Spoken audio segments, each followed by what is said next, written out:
오늘 본문을 가지고 화목하고 항상 선을 따르라 라는 제목으로 말씀을 나누도록 하겠습니다. 인간이라는 한자가 있습니다. 인간, 제가 PPT로 준비하지 못했는데 인간이라는 한자의 뜻을 보면 세상 속에 사는 사람이라는 뜻이 있습니다. 세상이라는 거는 이렇게 공간 안에 있다는 거죠. 공간 안에 사람과 사람이 서로 같이 살아가는 것. 그래서 인간이라는 뜻은 엄연하게 따져본다면 관계 속에 살아가는 존재라는 의미입니다. 가정은 부모, 자녀와의 관계로 이루어진 공동체이죠. 직장도 보면은 직급에 따라 관계를 맺고 살아가죠. 교회도 관계를 빼놓고는 살아갈 수 없습니다. 교회도 관계가 신앙생활에 굉장히 중요한 역할을 합니다. 교회이든 사회이든 가정이든 관계가 다 항상 걸려 있고 관계가 좋아야 또 그 직장이든 가정이든 교회이든 평안할 수가 있습니다. 관계가 좋지 못하면 내가 몸담고 있는 가정 고통스러운 현장이 되죠. 내가 함께하고 있는 직장 상사와 또는 동료와의 관계가 안 좋으면 아무리 그 기업이 좋아도 그 직장에 아침에 갈 때마다 너무나 마음의 짐이 크죠. 교회도 그렇습니다. 좋은 프로그램이 있고 시설이 아무리 좋아도 관계가 어려운 사람이 있으면 신앙생활이 교회 가기가 쉽지 않습니다. 이처럼 관계가 깨지면 신앙생활을 비롯해서 우리 인생의 삶 전체, 모든 삶 전체가 불편하고 어려워집니다. 그만큼 관계가 인생 전반에 굉장히 중요하다는 거죠. 신앙생활에서 숨겨진 비밀 가운데 하나는 관계를 잘 맺는 것입니다. 아무리 오랜 신앙을 내가 해와도 관계가 잘못되어 있고 꼬여 있으면 신앙이 갈수록 협소해지게 되죠. 그래서 우리는 신앙생활하면서 내 관계를 잘 계속 확인하고 두들겨 봐야 됩니다. 바울은 데살로니가 교회에 편지를 보내고 이제 마지막 5장을 기록을 합니다. 그런데 그 중에 권면 중에 하나가 관계에 관한 부분입니다. 관계. 신앙생활에서의 관계는 크게 두 가지가 있죠. 하나는 하나님과의 관계, 또 하나는 이웃과의 관계입니다. 그런데 종종 어떤 분들은 이 두 가지 관계를 분리해서 생각을 하십니다. 나는 하나님과의 관계는 좋아. 사람과의 관계는 별로 안 좋은데 하나님과의 관계만 좋으면 되지. 이렇게 생각을 하실 수 있습니다. 그런데 그건 뭔가 신앙생활을 오해하고 계시는 겁니다. 여러분, 하나님과 관계가 바르게 되어야 이웃과의 관계도 바르게 될 수 있습니다. 하나님과의 관계가 좋은데 이웃과의 관계가 안 좋다? 이거는 말이 되지 않는 거죠. 실체적인 내용을 한번 볼까요? 창세기 1장 27절에서 28절을 함께 읽어보겠습니다. 시작. 하나님이 자기 형상 곧 하나님의 형상대로 사람을 창조하시되 남자와 여자를 창조하시고 하나님이 그들에게 복을 주시며 하나님이 그들에게 이르시되 생육하고 번성하여 땅에 충만하라 땅을 정복하라 바다의 물고기와 하늘의 새와 땅에 움직이는 모든 생물을 다스리라 하시니라. 아멘.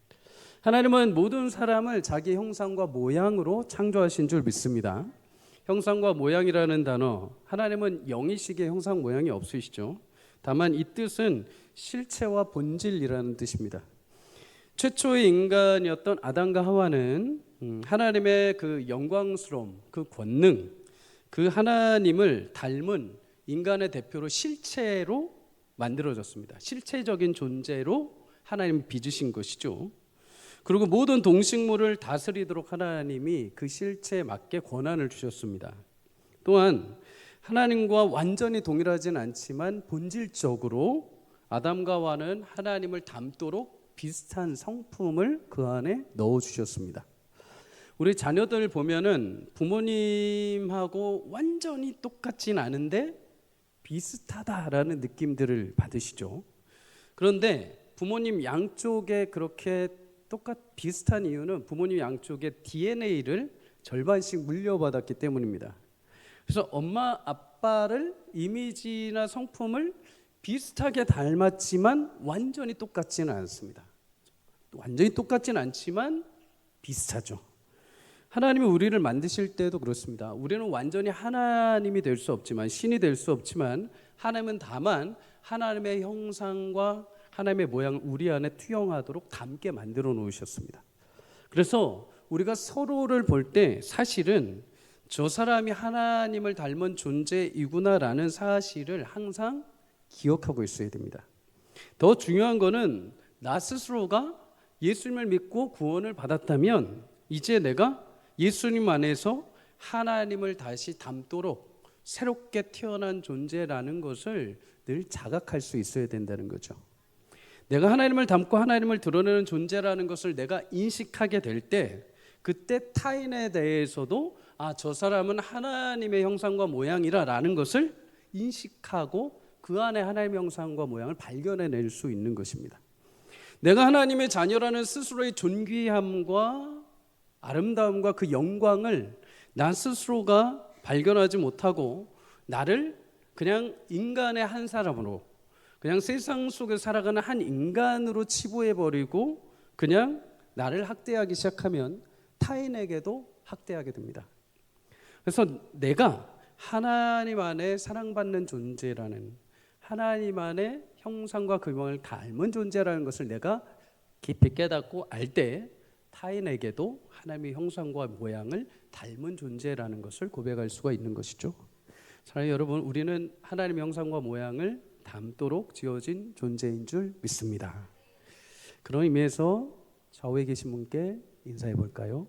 당신은 하나님의 형상과 모양입니다. 시작. 아멘. 되게 오랜만에 하시죠? 근데 우리가 서로 하나님의 형상과 모양이라고 해서 이렇게 관계를 잘 맺어야 되는데 쉽지 않습니다. 어렵습니다. 그죠? 목회를 시작하면서 제가 깨달은 게 이건 목회보다도 관계구나. 인간의 관계구나. 근데 어쩜 그렇게 다양한 사람들이 모입니까? 그죠? 어렵습니다. 근데 분명 하나님의 형상과 모양으로 만들어졌는데 왜 관계가 우리가 어려울까요? 이유는 딱 하나입니다. 바로 죄 때문에 그렇습니다. 죄. 아담과 하와가 처음에 서로 하나님 앞에 지어졌을 때 아무것도 걸치지 않고 있었습니다. 아무것도 걸치지 않았는데 서로 부끄럽지 않았습니다. 부끄럽지 않다는 것은 육체적으로 그냥 부끄러운 정도가 아니라 하나님 안에서 서로 하나님의 형상과 모양이라는 완전함이 있었기 때문에 서로의 어떤 연약함이나 부족함을 볼 필요가 없는 거죠. 완전한 것입니다. 서로가 하나님의 형상으로 아름다운 것이죠. 하나님과의 관계가 건강하니까 서로의 관계도 건강한 것입니다. 그런데 죄가 들어오고부터 어떻게 이게 변질되기 시작을 합니까? 죄가 들어오고 나서 가장 먼저 하나님과의 관계가 틀어지기 시작하죠. 그래서 하나님이 아담을 찾을 때 아담이 이렇게 대답을 합니다. 창세기 3장 8절에 그들이 그날 바람이 불 때 동산에 거니시는 여호와 하나님의 소리를 듣고 아담과 그의 아내가 여호와 하나님의 낯을 피하여 동산 나무 사이에 숨은지라. 죄를 범한 이후에 하나님이 찾아오셨는데 아담이 이전과는 달라졌습니다. 이제 하나님이 오시면 하나님 오셨어요. 뭐 하고 있었니? 저 지금 여기저기에 지금 땅 파고 이렇게 일하고 있었어요. 이름 지어주고 있었어요. 그래 했는데 오늘 불렀는데 이제부터는 답을 안 합니다. 피하기 시작을 합니다. 여러분, 죄로 인해서 하나님과의 관계가 깨지고 닮은 부분이 파손되자마자 이제 하나님과 껄끄러워지기 시작합니다. 피하기 시작을 하는 거죠. 그런데 신기하죠. 하나님과의 관계가 이렇게 깨지고 나니까 무슨 일이 벌어지냐면 사람과의 관계도 틀어지기 시작을 합니다. 하나님이 아담에게 너 왜 선악과 먹었니? 라고 물으셨을 때 아담이 답을 합니다. 당신이 주셔서 나와 함께 하신 저 여자가 그가 나무 열매를 내게 주었습니다. 하와가 바로 옆에 있는데 대놓고 하나님 앞에 이 여자 때문이에요 이렇게 얘기합니다. 치사하죠. 차라리 좀 하나님하고 이렇게 저기 딴 데 가서 얘기를 하든지. 아마 에덴에서 쫓겨날 때 아마 아담은 구박받았을 겁니다. 하와한테. 하나님과의 관계가 틀어지니까 인간의 관계도 다 틀어져 버린 겁니다. 다 깨진 거죠. 그만큼 하나님과의 관계 그리고 인간의 관계는 분리된 게 아니라 여러분 상호적이고 유기적인 연결이 되어 있는 것입니다. 자녀들은 하나님과 연결이 된 것 동시에 아빠 엄마와 연결이 되어 있습니다. 자녀들이 하나님을 여러분 어떻게 보입니까? 하나님을 어떻게 체험할 수 있을까요? 막 어떤 희한한 걸 하면 체험시켜주고 그럴까요? 어디 좀 능력 있는 집회 보내면 막 하나님 체험할까요? 아니요. 자녀들은 아빠 엄마를 통해서 하나님을 경험합니다. 아빠 엄마의 사랑을 통해서 사랑이라는 게 이런 거구나. 용서라는 게 이런 거구나. 인내라는 게 이런 거구나 하면서 아빠 엄마를 투영해서 보는 것이죠.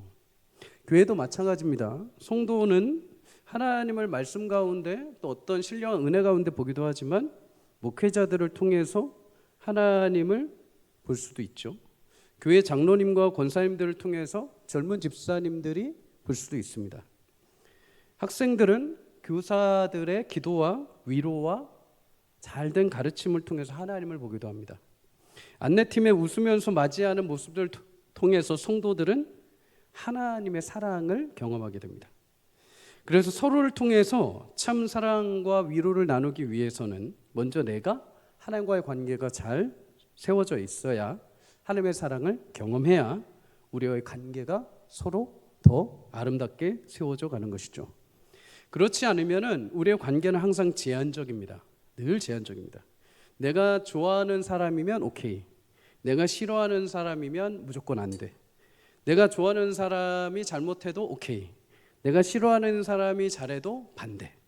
항상 그렇게 제한이 두게 된다는 거죠. 여러분 하나님과 잘못된 관계에서 오는 결과는 그렇습니다.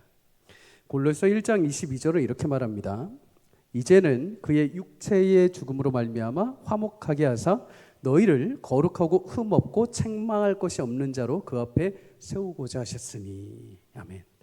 여러분 죄를 따라 우리가 하나님과의 관계가 틀어지고 인간의 관계가 서로 틀어진 상태였죠. 그런데 하나님은 예수님을 통해서 우리의 죄를 사하시고 손상되어 있던 하나님의 형상과 이미지를 우리 안에서 회복해 주셨습니다. 그래서 우리가 본질상 진노의 자녀가 다 되었지만 긍휼이 풍성하신 하나님께서 그의 사랑이신 예수님을 통해 허물과 죄로 죽었던 우리를 다시 살리셔서 우리를 이제 하나님의 형상을 다시 회복한 자들로 아름다운 성령에 거하시는 처소로 우리를 삼아주신 줄 믿습니다. 물론 흔적이 아직 남아있죠. 죄에 대한 흔적이 남아있습니다.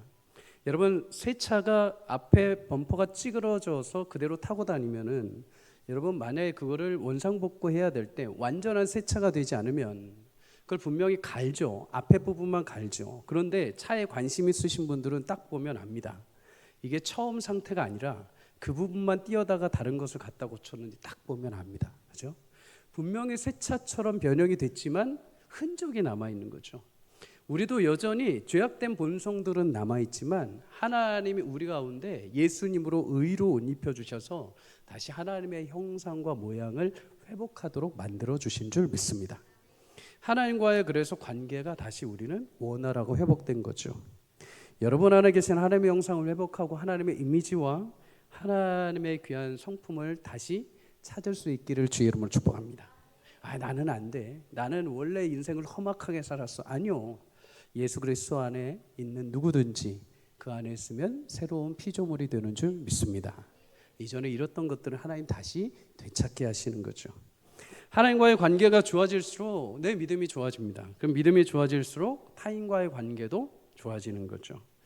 그럴 때 우리 신앙은 점점 자라가고 우리의 관계에도 더욱더 성숙해져 가는 것입니다. 이런 은혜가 우리 교회 가운데 있기를 주의 이름으로 축복합니다. 제가 왜 이렇게 길게 서두를 말씀드렸는가? 오늘 하나님은 바울을 통해서 교회 안에 관계에 대해서 말씀하십니다. 관계. 이 얘기를 하지 않고 바로 본문으로 들어가면 또 오해를 하실 분들이 있으셔서 미리 앞에 자리를 깔아두었습니다. 첫째는 목회자와 성도의 관계, 두 번째는 성도 간의 관계에 대해서 말씀을 합니다. 먼저 12절에서 13절에 이렇게 말씀을 하죠. 우리 함께 읽습니다. 시작. 형제들아 우리가 너희에게 구하노니 너희 가운데서 수고하고 주 안에서 너희를 다스리며 권하는 자들을 너희가 알고 그들의 역사로 말미암아 사랑 안에서 가장 귀히 여기며 너희끼리 화목하라. 아멘. 당시 교회에서 수고하고 다스리고 권하는 자들, 이 직분을 감당한 사람들은 감독들입니다. 감독. 지금으로 따지면 목회자라고 할 수 있죠. 데살로니가 교회는 굉장히 짧은 시간 복음이 전해졌습니다. 3주 동안. 그런데 이 짧은 시간에 복음을 전하기도 힘든 이 시간에 거기에 직분자들까지 세웠습니다. 목회자까지 세웠습니다. 이것이 가능했던 이유는 사도행전 17장에 보면은 바울이 데살로니가 오기 전에 이미 회당에서부터 주의 말씀과 율법을 사모했던 유대인들이 이미 모임을 가지고 있었죠. 정통한 율법을 배우고 가르침 받고 있던 유대인 가운데 예수님의 복음을 듣고 회심한 자들이 일어났습니다. 그들 중에 자연스럽게 바울이 떠난 이후에 리더로 세워지고 목회자로 세워진 사람들이 있었던 거죠. 그렇게 세워진 목회자들이 했던 거는 수고하고 다스리고 권하는 일이라고 말합니다. 먼저 수고하는 자라고 하죠. 무슨 일에 여러분 수고를 했을까요? 목회자가. 요즘 목회자들 보면은 정말 뛰어납니다. 정말 뛰어납니다. 우리 부목사님들만 봐도, 전사님만 봐도 다 뛰어납니다. 영상이면 영상, 찬양이면 찬양, 못하는 게 없습니다. 또 요즘에 성도님들이 웬만큼 똑똑하신지요? 엄청나게 다 똑똑하시죠. 그 책도 읽어야 되죠. 다 알아야 됩니다. 어디 하나 빠지면 안 됩니다. 그래서 목회를 어떤 분은 종합예술이라고 합니다. 다 잘해야 합니다. 각각 분야의 회사 다니는 그 내용들 다 알아야 되죠. 신앙도 좋아야 되죠. 영성도 좋아야 되죠. 기도도 제일 많이 해야 되죠. 실력도 있어야 되죠. 말씀도 제일 많이 읽어야 되죠. 성품도 좋아야 되죠. 친절해야 되죠. 신방도 잘해야 되죠. 말도 이쁘게 해야 되죠. 기계가 망가지면 잘 고쳐야 되죠. 가정도 잘 고쳐야 되죠. 잘 고치면 안 되죠. 잘 돌봐야 되죠. 건강관리도 잘해야 되죠. 슈퍼맨입니다. 운전도 잘해야 되죠. 그런데 하나님이 이렇게 목회자에게 수고하라고 하셨는데 가장 중요한 수고가 있습니다. 뭐냐?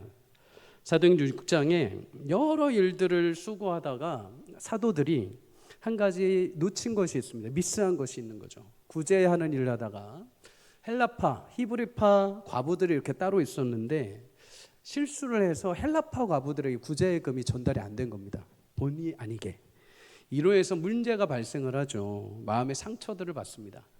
그래서 사도들이 이러면 안 되겠다. 너무 분주해서 우리가 안 되겠다 해서 성령과 지혜가 충만하고 칭찬받는 7 집사를 세웁니다. 그리고 그 집사님들에게 모든 구제, 사역을 감당하게 하고 사도들은 사도행전 6장 4절을 보면 우리는 오로지 기도하는 일과 말씀 사역에 힘쓰겠다 이렇게 선포를 합니다. 디모데전서 5장 17절에도 잘 다스리는 장로들은 배나 존경할 자로 알되 말씀과 가르침에 수고하는 이들에게는 더욱 그리하라 이렇게 말씀을 합니다. 하나님은 목회자를 세우고 그 교회를 말씀과 기도로 섬기도록 수고하도록 보내신 줄 믿습니다. 그러니 여러분 교회에서 목회자들이 말씀을 준비 안 하고 기도를 열심히 안 하고 다른 열심을 내서 칭찬받으면 그건 자랑거리가 돼서는 안 됩니다. 우리 목사님은 말씀은 조금 별론데 기도는 좀 안 하는데 이건 잘하셔. 그건 뭔가 잘못된 겁니다. 목사는 다른 거 잘하라고 다른 거에 수고하라고 하나님이 교회에 보내신 게 아니라 다른 건 못해도 하나님의 온전한 말씀을 잘 풀어서 성도들에게 알려주는 것. 하나님 앞에 어떻게 해서든 그 바짓가락 붙잡고 하나님 앞에 기도해서 성도와 교회를 살리는 것. 죽어있던 교회에 다시 한번 기도의 불을 맺히도록 열심히 하나님을 향해서 기도하는 것.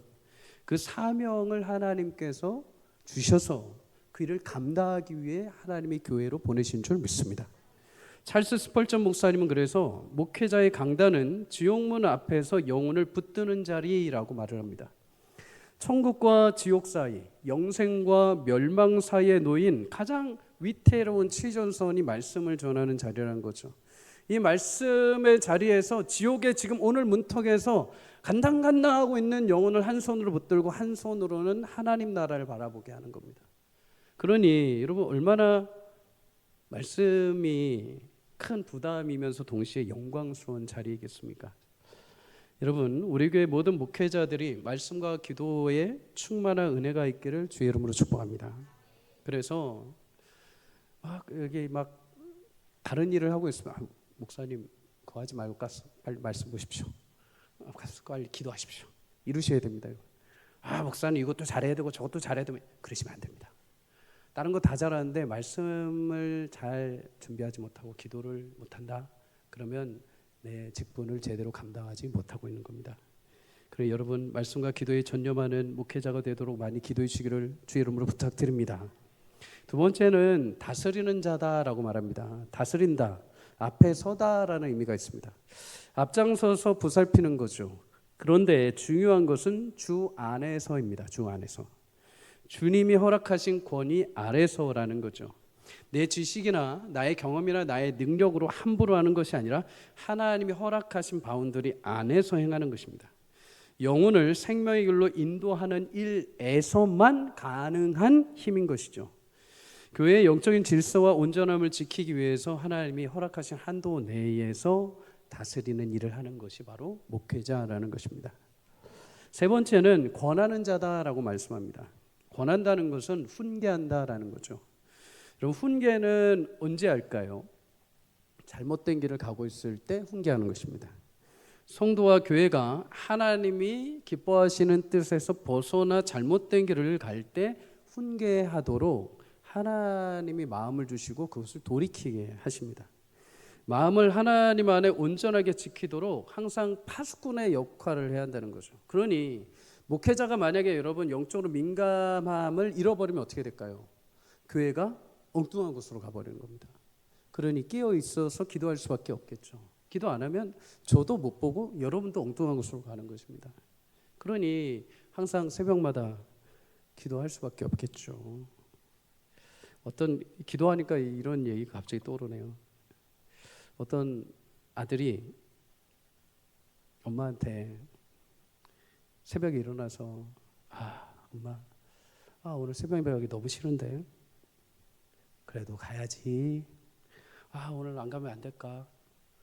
그래도 가야지. 가서 기도해야지. 오늘 너무 피곤한데 그래도 가야지 어쩌겠냐. 네가 담임 목사인데. 깨어서 파수꾼의 역할을 하는 것이 목회자라는 것입니다. 여러분, 이렇게 수고하고 주 안에서 다스리고 권하는 자들에 대해서 13절에 뭐라고 하는가? 너희가 알라라고 말합니다. 알아라. 그래서 안다라는 말은 다른 말로 존중해라 라는 말입니다. 존중해라. 그리고 사랑 안에서 가장 귀하게 여기고 너희끼리 화목하라 라고 말씀하죠. 교회에서 목회자를 귀하게 여기는 이유는 여러분 능력이 많거나 뛰어나서가 결코 아닙니다. 경험이 많거나 박사학위가 있어서도 아닙니다. 목사라는 타이틀도 아닙니다. 다만 하나님이 맡기신 그들의 역사라는 건 그들에게 부여하신 일, 하나님이 그들에게 맡기신 일, 그 교회를 위해서 하나님이 수고하고 말씀을 전하게 하시고 눈물을 흘리며 기도하게 하시고 죄악된 길에서 돌아오게 하고 성도들을 끝까지 온전한 길로 이끌어 가도록 하나님이 맡기신 일이 있기 때문에 그들을 존중하고 귀하게 여기라는 것입니다. 제가 이 말을 한다고 여러분 오해하지 마십시오. 저는 오해를 받기 싫어서 강해 설교로 가고 있는 걸 기억하십시오. 여러분, 이미 우리 교회 성도님들은 저나 우리 교육자들을 참 귀하게 여겨주고 계십니다. 너무 감사하죠. 힘들고 외롭고 고독한 길을 성도님들이 따스하게 사랑으로 보살펴 주셔서 얼마나 교육자들이 또 제가 힘이 나고 또 위로가 되는지 모릅니다. 최근에 이렇게 입술이 계속 몇 개월간 이렇게 트니까 성도님들이 얼마나 신경을 써주시든지요. 목사님 요즘 힘드신 것 같은데 설교 짧게 하셔도 돼요. 저를 생각해 주셔서 하는 말이죠. 어떤 교회는 종종 목회자에게 시련을 주는 것을 자신의 사명으로 생각하고 신앙생활 하시는 분들이 있습니다. 목사가 말이야 배고파야지, 힘들어 봐야지, 그래야 은혜가 넘쳐. 그래서 최선을 다해서 자기 평생에 목회자를 고달프게 하려고 하는 사명을 가지신 분들이 있습니다. 맞습니다, 여러분. 목회자는 배고프고 힘들고 어려우면 하나님 앞에 바짝 엎드립니다. 하나님의 도우심과 은혜와 역사를 구합니다. 그럼 하나님은 은혜 주십니다. 하나님 표현해 주십니다. 그런데 목회자는 그렇게 하면 하나님의 은혜가 차고 넘칩니다. 그런데 그렇게 옆에서 한 성도들은 과연 유익이 있습니까? 유익 하나도 없습니다. 예전에 섬기던 교회는 항상 이 앞에 직분자 되시는 장로님이, 우리 장로는 그러시 않는데 항상 새벽에도 제일 먼저 이 앞에 앉으십니다. 제일 먼저 옆에 앉으시고 이제 타종을 새벽에 딱 치면은 딱 치자마자 뭘 하시냐면 뒤를 한번 쓱 돌아봅니다. 뭘 확인할까요? 교육자들이 왔나 안 왔나. 매일마다 월요일부터 토요일까지. 그래서 만약에 안 왔다 그럼 그날 바로 전화합니다. 바로 전화해서 목사님 새벽에 그렇게 안 나오시면 되겠습니까? 그 장로님의 사명은 뭐냐면 새벽에 와서 교육자들이 안 오나 안 오거나 그거 보러 오시는 겁니다. 그러지 않고 그냥 내가 하나님 앞에 기도하러 오시면, 내가 하나님 앞에 그냥 하나님을 찾고 구하려고 오신다면 얼마나 좋을까요? 여러분이 안 그렇게 해도 하나님 목회자 철저하게 훈련시키십니다. 말씀으로 영혼을 생명의 길로 인도해야 되는데 하나님이 어찌 훈련 없이 세우시겠습니까? 광야 걷게 하시고 목마르게 하시고 고독하게 하시고 힘들게 하셔서 주만 바라보게 하십니다. 혹시라도 중간에 다른 게 있죠? 그거 철저하게 버릴 수 있도록 하나님 계속 치십니다. 혹시라도 눈 딴 데 돌리죠? 그거 빼앗아 버리시든지 아니면 그걸 완전히 가리시든지 하십니다. 그래서 하나님만 보게 하십니다. 그렇게 사명을 주시고 세우시죠? 그 끝이 아닙니다. 거기서부터 또 시작입니다. 다음 단계 훈련을 계속 이어가십니다. 예전에 뿌리 깊은 나무에서 세종 이도가 이런 말을 한 적이 있습니다. 이 조선에서 일어나는 모든 일이 내 책임이다. 꽃이 피고 홍수가 나고 벼락이 떨어져도 내 책임이다. 그게 임금이다. 모든 책임을 지고 그 모든 변명도 필요 없는 자리, 그게 조선의 임금이라는 자리다.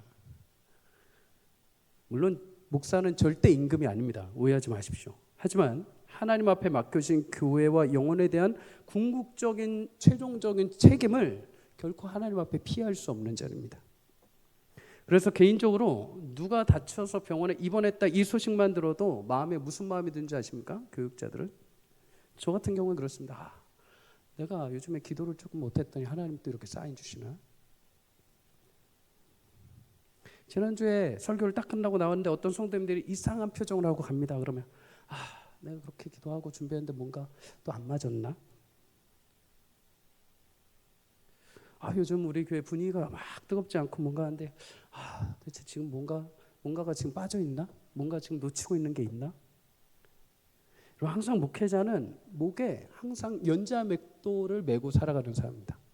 그래서 항상 빠져야 되나 말아야 되나 빠져야 되나 말아야 되나 이 고민을 하고 살아가는 사람들이죠. 불쌍한 사람들입니다. 히브리서 13장 17절에 이렇게 말합니다. 너희를 인도하는 자들에게 순종하고 복종하라. 그들은 너희 영혼을 위하여 경송하기를 자신들이 청산할 자인 것 같이 하느니라. 그들로 하여금 즐거움으로 이것을 하게 하고 근심으로 하게 하지 말라. 그렇지 않으면 너희에게 유익이 없느니라. 너희 영혼을 경송하게, 다시 말해 너희를 지키고 돌봐주는 그 일에 대해서 나중에 하나님께 아뢰고 청산할 자들이라는 겁니다. 하나님 앞에 맡겨진 영혼에 대해서 청산할 거라는 것이죠. 여러분, 일반 성도님들은 내 영혼만 청산하면 되잖아요. 내 가족, 조금 더 해서 내 남편, 내 자녀. 그런데 목회자들은 자기의 이 땅에서 맡겨있던 영혼들에 대한 책임 하나님 물으신다는 겁니다. 그러니 밤잠 제대로 자겠습니까?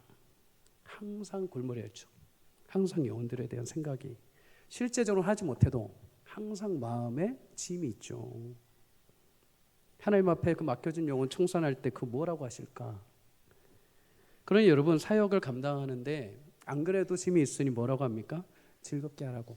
즐겁게 할 수 있도록 도우라는 것입니다. 괴로움으로 근심으로 하면 목회자에게도 유익이 없고 성도님들에게도 유익이 없다는 것입니다. 여러분 그저 목회자는 분명 하나님이 영광스럽게 부르신 자리이면서 동시에 무거운 굉장한 십자가의 자리입니다. 그래서 저는 목회자가 그렇게 어려워? 목회자가 왜 별거야? 이러시는 분들이 계시다면 여러분의 자녀들이 꼭 목회자가 되는 은혜가 있기를 축복합니다. 내 자녀를 위해서 눈물 뿌리며 평생을 기도해 보셔야 합니다. 목회자를 불쌍히 여기십시오. 물론 최근에 저도 부끄러운 목회자의 어떤 모습들, 예전에 실수들, 어떤 목회자들의 몇몇 분들의 잘못된 모습들로 인하여서 목회자에 있는 신뢰, 목회에 대한 어떤 명예들이 실추된 건 분명히 있습니다. 그런데 누누이 말씀드리지만 그렇게 나오시는 분들은 사실 전체 목회자의 한 1%도 안 됩니다. 2%? 2%도 안 될 겁니다. 나머지 목회자들은 진짜 하나님 앞에 두려움과 떨림으로 살아갑니다. 하나님 그 십자가를 항상 목에 메고 살아가는 자들입니다. 그러니 여러분들의 목회자와 교육자들을 귀하게 여겨주시기를 주의 이름으로 부탁드립니다. 그리고 앞으로 10년 후에 이제 70세 은퇴하시는 목사님들이 굉장히 많이 계시대요. 10년 안에 이제 또 새로운 세대 교체가 일어난답니다. 지금 우리 교회에 계신 우리 부목사님들 모두 앞으로 10년 안에 새로운 하나님의 세대를 또 이끌어갈 귀한 목회자들이십니다. 그러니 지금부터 많이 기도해 주십시오. 우리 서울 삼강교회에서 저보다 더 아니요 몇 배 더 뛰어난 우리 교육자들 일어나서 다음 세대를 책임질 수 있는 귀한 담임 목사님들로 또 한국 세대를 이끌어갈 교육자들이 될 수 있게 많이 기도해 주시기를 부탁드립니다. 또한 여러분 이 목회자들과 늘 화목하라고 말씀합니다. 화목하라. 여러분 신앙생활이 즐겁고 은혜가 넘치는 방법 중에 하나는 목회자들과 화목해야 된다고 합니다. 서로 평화롭게 대하라. 불화 없이 서로 하나 되어서 화평할 때 교회가 견고해지고 신앙생활이 편안해지는 것입니다. 목회자와 관계가 힘들면 그때부터 이제 예배 시간은 지옥이 됩니다. 무슨 설교를 해도 항상 나를 정죄하는 것처럼 들립니다. 그러니 여러분 오해하지 마십시오. 몇 주 전에도 저는 전혀 그런 의도로 설교를 하지 않았는데 한 성도님 찾아오셨어요. 목사님 이거 오해하신 것 같아서 아까 설교 시간에 그런 얘기를 하셔서 자기에 대해서 오해하신 것 같아서 이걸 얘기하겠다고 오셨어요. 그래서 잘 얘기해드리고 전혀 그런 부분 아닙니다. 저는 절대 못 봤습니다. 아예 보지도 못했습니다. 잘 설명을 해드렸어요. 그래서 오해를 잘 풀었습니다. 여러분 설교를 할 때 제가 원고에 쓰는 것도 있지만 순간순간 하나님 주시는 메시지들이 있습니다. 내가 막을 수 없는 말들이 나올 때가 있어요. 그렇죠? 정죄되지 않고 막 나오는 말들.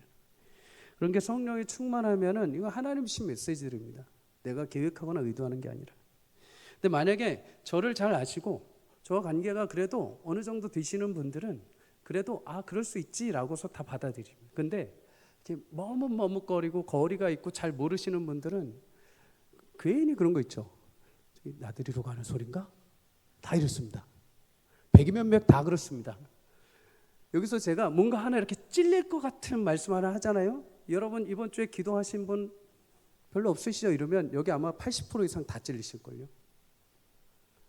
근데 제 의도가 그런 게 아니라 정말 우리 안에 정말 그게 필요합니다라는 의도를 아시는 분들은 그렇지 기도해야지 이렇게 됩니다.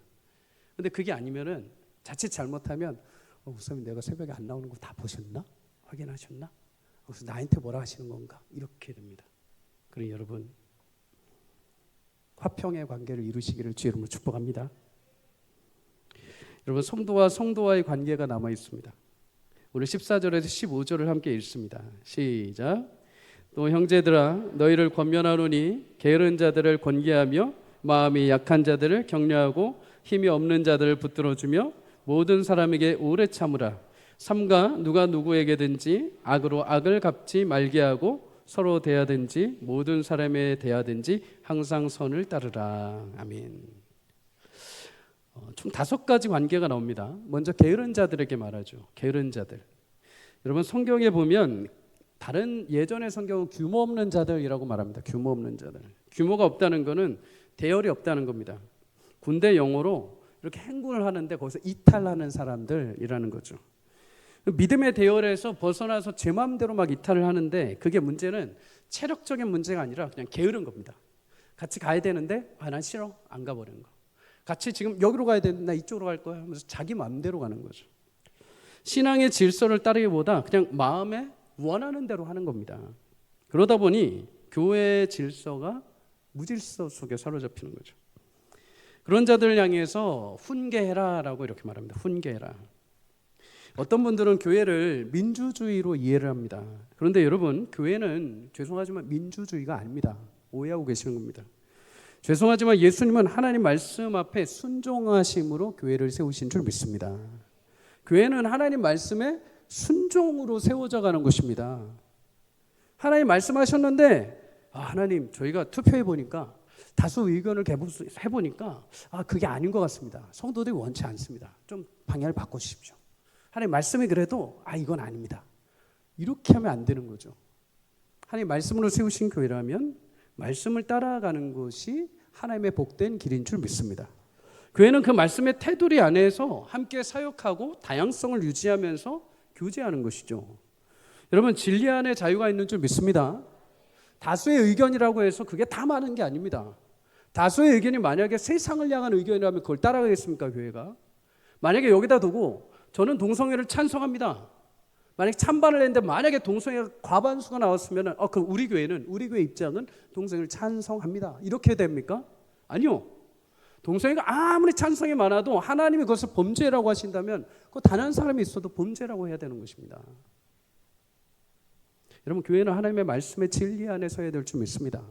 그 진리를 따라 순종할 때 하나님께서 그 안에 부흥의 역사를 주실 줄 믿습니다.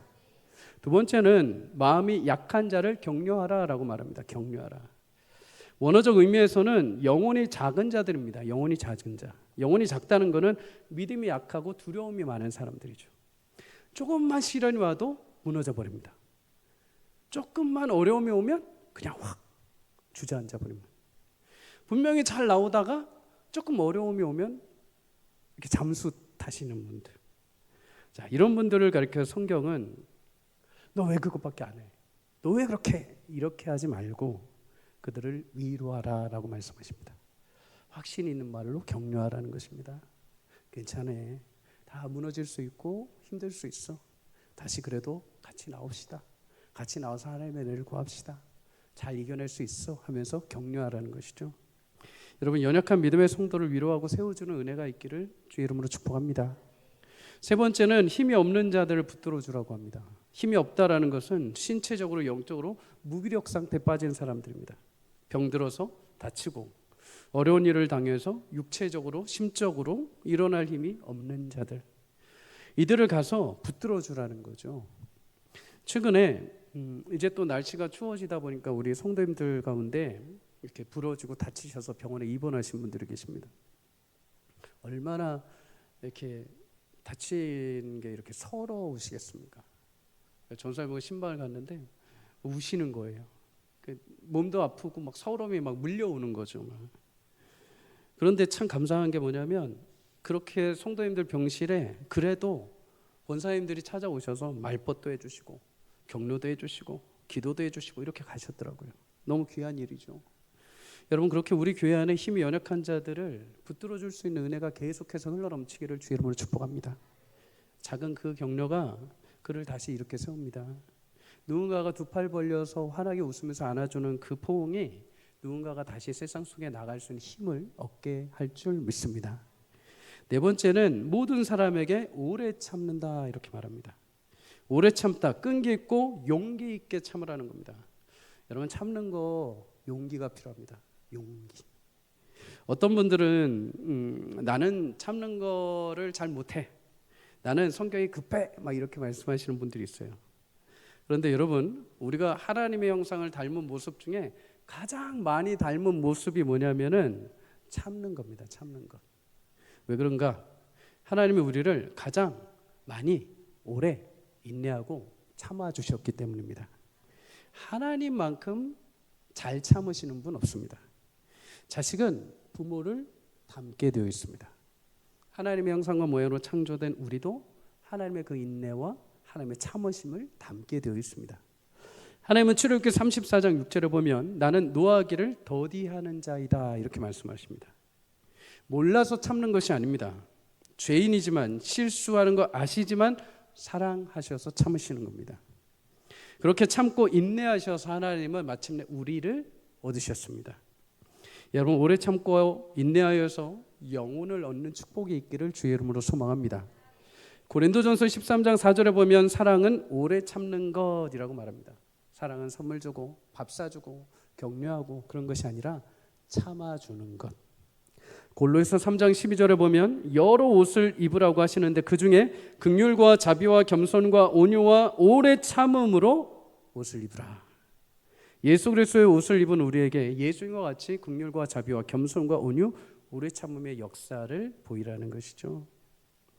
여러분, 예수님이 나를 오래 참아주신 것처럼 우리도 오래 참을 수 있는 용기가 있기를 주의 이름으로 축복합니다. 다섯 번째는 악을 악으로 갚지 말라라는 것입니다. 쉽게 말해서 복수하지 말라는 것입니다. 사람들은 받은 만큼 돌려주고 싶어 합니다. 아니죠. 받은 것 이상으로 돌려주고 싶어 하죠. 나한테 그렇게 됐어? 알았어. 두고 봐. 바득바득 깔죠. 차가 내 앞에 끼어들면 어떻게 해서든 빵 한번 해주든지 앞을 살짝 끼어들어 주든지 해야 합니다. 그런데 성경은 그렇게 하지 말라라고 합니다. 우리는 왜 악을 갚지 말아야 하는가? 여러분, 악은 누가 잘 사용을 할까요? 사단의 주 전략품입니다. 악은 악과 죄의 삭슨 사망이다 이렇게 말합니다. 악을 악으로 갚아봐야 그 결과는 둘 다 사망이기 때문입니다. 그에게 복수하는 것이 아니라 결국에는 나에게 승체기를 내게 되어 있습니다. 어린아이가 날카로운 과도를 가지고 장난을 치면 자신의 손을 베일 수밖에 없죠. 마찬가지입니다. 여러분, 악을 정확하게 판단하고 그것을 심판할 수 있는 권한은 하나님께 있는 줄 믿습니다. 잠언 20장 22절을 이렇게 말씀합니다. 너는 악을 갚겠다 하지 말고 여호와를 기다리라. 그가 너를 구원하시리라. 악에 대해서 판단하고 심판하는 권한이 하나님께 있다는 것이죠. 대신 우리는 무엇을 따르라? 선을 따르라. 참된 선을 보여주신 예수님의 길을 따르라는 것입니다. 예수님은 원수들에 의해서 십자가에 달리셨습니다. 그런데 그 치욕과 고난 가운데도 한마디도 하지 않으셨습니다. 사람들 눈에 보기에는 바보 같았고 어리석어 보였습니다. 그래도 예수님은 철저히 하나님의 말씀을 따라가셨죠. 우리도 마찬가지입니다. 여러분, 악으로 갚으려면 먼저 어떻게 해야 되는지 아십니까? 내 안에 악이 들어와야 됩니다. 그죠? 내가 저 사람에게 그걸 갚아주려면 먼저 내 머릿속에 안 좋은 생각이 들어와야 됩니다. 저 사람 어떻게 골려먹지? 저 사람 어떻게 속여먹지? 저 사람 어떻게 내가 머리를 돌려서 저 사람한테 다시 갚아주지? 먼저 내 안에 악이 이만큼 자라서 열매 맺을 때까지 계속해서 악한 생각이 나를 덮어야 되는 것이죠. 결국에 선한 길에서 벗어나게 되어 있습니다. 사단이 원하는 것이 그거죠. 야, 복수해. 제가 너한테 그랬잖아. 왜 바보같이 참고 있어? 그냥 받아. 그렇게 해서 따랐다 칩시다, 여러분. 그러면 이제 사단이 여러분들한테 어떻게 하는지 아십니까? 야, 너도 그때 그랬잖아. 너도 그때 저 사람한테 그랬잖아. 너도 저 사람하고 별 차이 없잖아. 그때는 이제 화살을 나한테 돌게 만듭니다. 사단이 얼마나 여러분 지혜로운 줄 아십니까? 뒤통수 치죠. 그래서 성경은 오늘 말씀합니다. 그저 너희는 이거저거 계산하지 말고 그냥 선을 따르라. 예수님 가신 그 길을 묵묵히 따르라 라는 것입니다. 여러분, 악한 자의 길에 서기보다는 끝까지 예수님 길을 묵묵히 따라갈 수 있기를 주의 이름으로 축복합니다. 다윗은 참 그 부분에 있어서는 예수님을 닮은 사람입니다. 하나님이 다윗을 내 마음에 합한 자다라고 말씀하신 이유가 조금 거기서 우리는 이해할 수 있어요. 다윗만큼 끝까지 참고 인내한 사람은 참 없어요. 어떻게 보면 때로는 답답해 보일 정도입니다. 대신 때려주고 싶을 정도로. 그런데 끝까지 다윗은 참습니다. 인내하고 예수님 그 길 가신 것처럼 하나님을 그 광야에서 오로지 주의 말씀을 따라 그냥 도망치고 쫓겨다니고 이리저리 방황하고 살아갑니다. 근데 마지막에 최종적으로 그 악에 대해서 하나님이 심판하시죠. 사울에게 하나님이 심판을 하십니다. 그리고 선한 길을 갔던 다윗은 이 악하고는 거리가 멀게 하나님이 계획하신 다윗만의 길을 완성하시는 것을 보게 됩니다. 여러분, 중간에 우리가 악을 악으로 갖게 되면 내가 원래 가려는 길에서 벗어나게 됩니다. 하나님이 내게 허락하신 길이 분명히 이쪽 길에 있는데 내가 잠시 눈을 팔려서 여기로 가서 엉뚱한 길로 돌아가게 되는 것이죠. 여러분 자신의 영적 건강을 위해서 끝까지 하나님의 길을 따라갈 수 있기를 주의 이름으로 축복합니다. 누군가를 향해서 또는 나를 핍박하고 나를 어렵게 하는 직장 상사나 나를 힘들게 하는 사람들이 있다면 그들을 위해서 여러분 기도하십시오. 기도하시고 하나님이 원하신다면 제가 그를 위해서 기도하겠습니다. 그렇게 기도했을 때 그 사람을 바꾸는 게 아니라 하나님께서 나의 지경을 넓혀주십니다. 내 안에 하나님의 참된 평강을 주시고 내 안에 그 말씀을 따라 순종함으로 주시는 하나님의 위로와 격려가 그거를 내가 갚음으로 받아들이는 어떤 쾌감과 그 순간의 기쁨보다 말할 수 없는 생명수와 같은 은혜로 여러분의 심령을 채워주실 것입니다. 그러니 여러분 끝까지 성도 안에 서로 선으로 베풀어주고 이해하고 용서하는 은혜가 있기를 주의 이름으로 축복합니다. 말씀을 마칩니다. 여러분 우리 안에는 찌그러져 있고 손상되어 있지만 남아있는 하나님의 형상들이 있습니다. 하나님의 모양들이 있습니다. 서로 안에 내 안에 하나님의 형상을 바라볼 수 있는 은혜가 있기를 주의 이름으로 축복합니다. 하나님의 형상이 내 안에 투영되어 있다는 사실을 알 때 우리는 다른 이에게도 하나님이 똑같이 그를 창조하신 것을 볼 수 있습니다. 여러분 목회자와 성도가 서로 존중하며 사랑하는 은혜가 있기를 주의 이름으로 축복합니다. 많이 부족합니다. 많이 연약합니다. 그러나 하나님이 세우셨음을 여러분 기억하시고 또 신뢰하시고 또 저 또한 또 우리 목회자들 우리 교육자들 또한 하나님 앞에 그 무거운 짐과 십자가를 말씀과 기도로 뚫어내려고 노력하니 여러분 많이 기도해 주시고 존중해 주십시오. 우리 없다 하여서 그 목사가 그 전도사가 이렇게 하지 마시고 목사님이 전도사님이 여러분 제가 교육자들 앞에서 그 장로가 그 권사가 이러면 좋으시겠습니까? 안 되겠죠. 권사님이 장로님이 집사님이 이렇게 해야 되겠죠. 보이지 않는 곳에서 더 서로 존중해 줄 수 있기를 주의 이름으로 축복합니다.